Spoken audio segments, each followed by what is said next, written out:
کیا تم نہیں دیکھتے کہ جتنی چیزیں زمین میں ہیں سب اللہ نے تمہارے زیر فرمان کر رکھی ہیں، اور کشتیاں بھی جو اسی کے حکم سے سمندر میں چلتی ہیں، اور وہ آسمان کو تھامے رہتا ہے کہ زمین پر نہ گر پڑے مگر اس کے حکم سے۔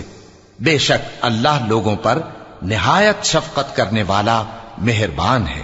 اور وہی تو ہے جس نے تم کو حیات بخشی، پھر تم کو مارتا ہے، پھر تمہیں زندہ بھی کرے گا، اور انسان تو بڑا ناشکرا ہے۔ ہم نے ہر ایک امت کے لیے بندگی کی ایک راہ مقرر کر دی ہے کہ اسی طرح وہ بندگی کرتے ہیں، تو یہ لوگ تم سے اس معاملے میں جھگڑا نہ کریں، اور تم لوگوں کو اپنے پروردگار کی طرف بلاتے رہو، بے شک تم سیدھے رستے پر ہو۔ اور اگر یہ تم سے جھگڑا کریں تو کہہ دو کہ جو عمل تم کرتے ہو اللہ ان سے خوب واقف ہے۔ جن باتوں میں تم اختلاف کرتے ہو اللہ تم میں قیامت کے روز ان کا فیصلہ کر دے گا۔ کیا تم نہیں جانتے کہ جو کچھ آسمان اور زمین میں ہے اللہ اس کو جانتا ہے؟ یہ سب کچھ کتاب میں لکھا ہوا ہے، بے شک یہ سب اللہ کو آسان ہے۔